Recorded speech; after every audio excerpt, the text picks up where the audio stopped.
Hello, and welcome to another episode of Why Australia. It's Sunday afternoon at 3. I'm Lisa Rossmeissl, owner of Boomerang Escapes and certified Aussie specialist with Australia Tourism. And I come to you weekly on Sunday afternoons to give you little tidbits of Australia, things that you can include, things that you can do. Australia is a very large, diverse country with lots of wonderful opportunities for just about every traveler you can imagine. So before we get started on this is episode 5 of this year. Welcome to a new month, March. As you can see by the lighting, it's kind of a gray day here, as we would expect March to be for us. I'm just going to check my smaller screen here. I want to say welcome to any of you who are watching live with me today, and any of you who watch this later. I'm happy to have your support and be here. As always, if you have any questions regarding anything I might present, anything in general on Australia, New Zealand, the South Pacific, or travel in general, I am happy to help you there. I see if I can find it here today.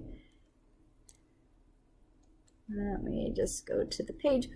So just use the comment section below. Also, I just got done doing the weekly newsletter. If that's something you'd like to be on, you can also drop your name below and I can reach out to you and get you added to our newsletter.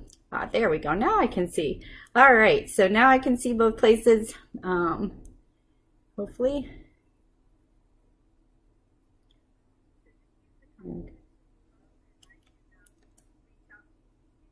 Except I'm getting a double feed.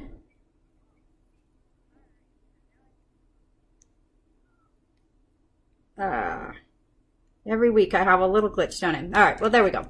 So anyways, this is but before we get started, because I know last week when we were talking about Hamilton Island, and actually part of the reason I picked today's topic had a little bit to do with that. We briefly touched on one of the sporting events that you can go to on Hamilton Island in August, which is the yachting races. And I was thinking about that sporting events from the show last week, but also because recently for the one we're going to talk about today for Melbourne is why. So let's start with what I forgot to do last week, which is our Aussie lingo lesson. So today's word that I bring to you is Athens of the South. Athens of the South is generally used to refer to Melbourne, which has the second largest Greek population of any city in the world after Athens. Also, Athens of the South can be used to refer to Adelaide because of its sunny climate. I picked Athens of the South today because we are going to be talking just a little bit about Melbourne. I'm not going to get into a whole lot about the city herself, but she's a beautiful city, eclectic, consistently has been voted one of the best cities in the world to live in. Very fun atmosphere, and she is also Australia's sporting capital, which is why we're going to go visit her today. So Melbourne is located down in the state of Victoria, which is all the way down here in the south. I don't know if you can see me pointing to my map. And Melbourne's right at the bottom, and then this part here is Tasmania, the island state. So Melbourne's there, and she has become the sports capital, which is what I wanted to talk about, because one of the sporting events and events in Australia that I book on a regular basis every year has to be the Australian Open. And if you aren't familiar with the Australian Open is a tennis tournament. It is the first of 4 of the Grand Slams. So you have the Australian Open, the French Open, Wimbledon, and the US Open. Now, I'm not a great, I wouldn't even say I'm any kind of tennis player. I did watch a lot of tennis early on. I probably was back, now I'm going to date myself, the years of like John McEnroe, Agassi, the Williams sisters. So I did watch it in our family. We went through a period of time where we always watched the US Open. So I did always enjoy watching it. I do have a tennis racket, took tennis lessons back in high school, but that's the extent. For me, tennis is kind of a game of a shits and giggles, shits and grins. I do it for the fun of it. I'm not competitive at it in any way. But one of the big draws is every year this Australian Open is held in January in Melbourne. And I get more requests probably for this event than most of the others. There are some other big ones that Australia has that we do travel down for.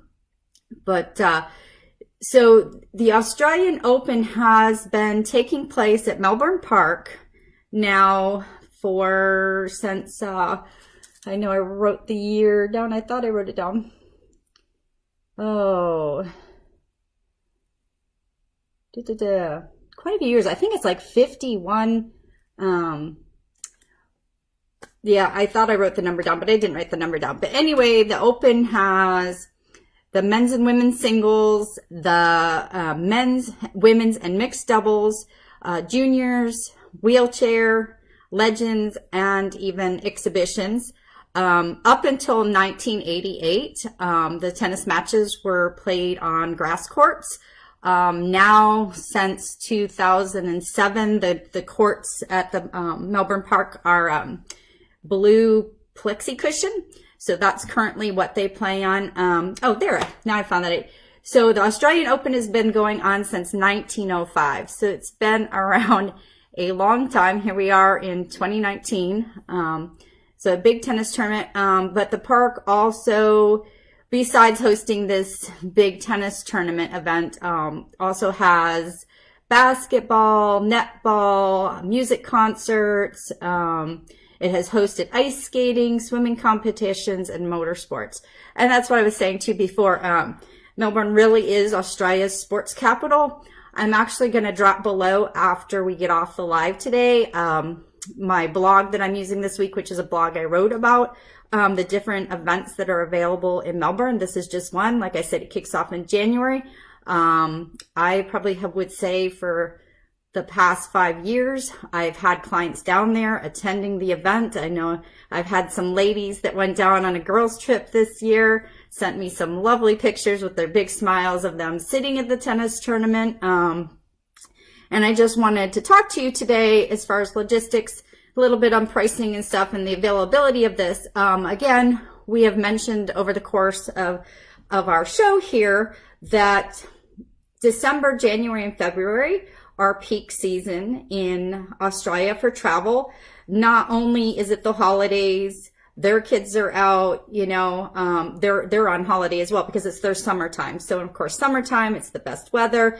And with Melbourne being in the south, it's reversed climate zone. So their south is more like our north when you want to think of climate. So people obviously want to be down there in the south during the summer months when it's warmer.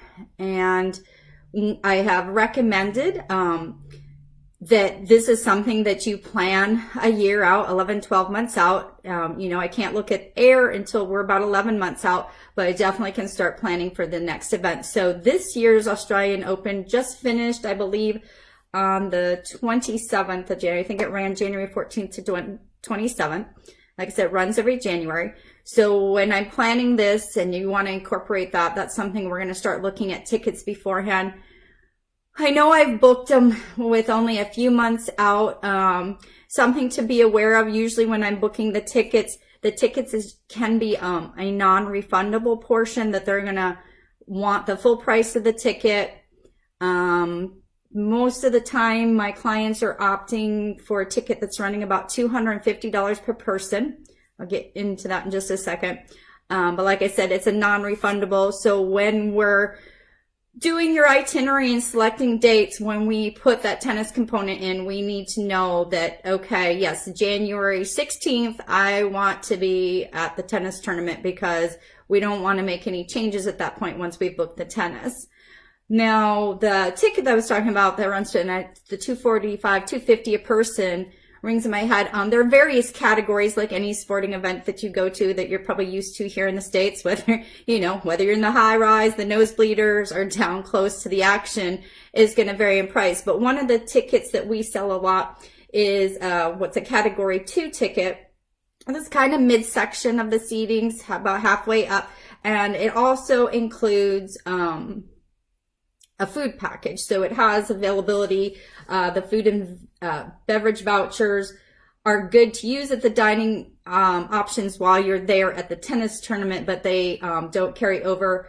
They're either available to use at the Laneway Club or the Glass House. The package it's got bar passes, merchandise packs, just a hospitality pack. And we usually include that on the ticket.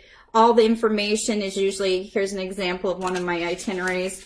Everything's always detailed out, what it includes, what time the sessions are. There are day sessions, there are evening sessions, so you can choose whether you're going to go to the tournament during the day, to the tournament during the night, whether you want to be there for a finals, whether you want to see the men, whether you want to see the women.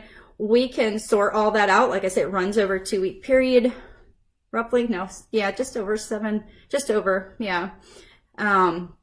So we can sort out what you want to see, especially if you're a big tennis enthusiast, tennis player.